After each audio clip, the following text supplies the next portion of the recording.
I will admit that I can get a little disrespectful towards them. So, I call them trolls. I've gotten to the point where I start to call them cult members, and they don't like that. But they fire back at me, and I'm like, well, we can have a stalemate, and you can call me a bad name, and I can call you one too. But in the spirit of trying to be mature and responsible about the conversation, because like this is one of the reasons I wanted to bring it up. Like when the brother said, why bring up this toxicity or whatnot? Because I do think it is a serious subject. And so now I say all of that to say, so in California, they are working on the reparations, and they are taking the lead in writing the reparations legislation up the way Dr. Darity suggested.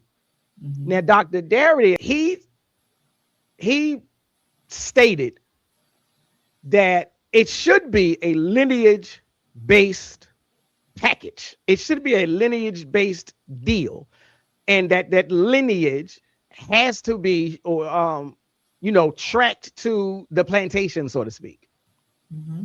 And so when I read his work, I didn't have an issue with when I discovered the ADOS and the FBA. I just thought that they were, informed about that Dr. Darity and were, pursuing.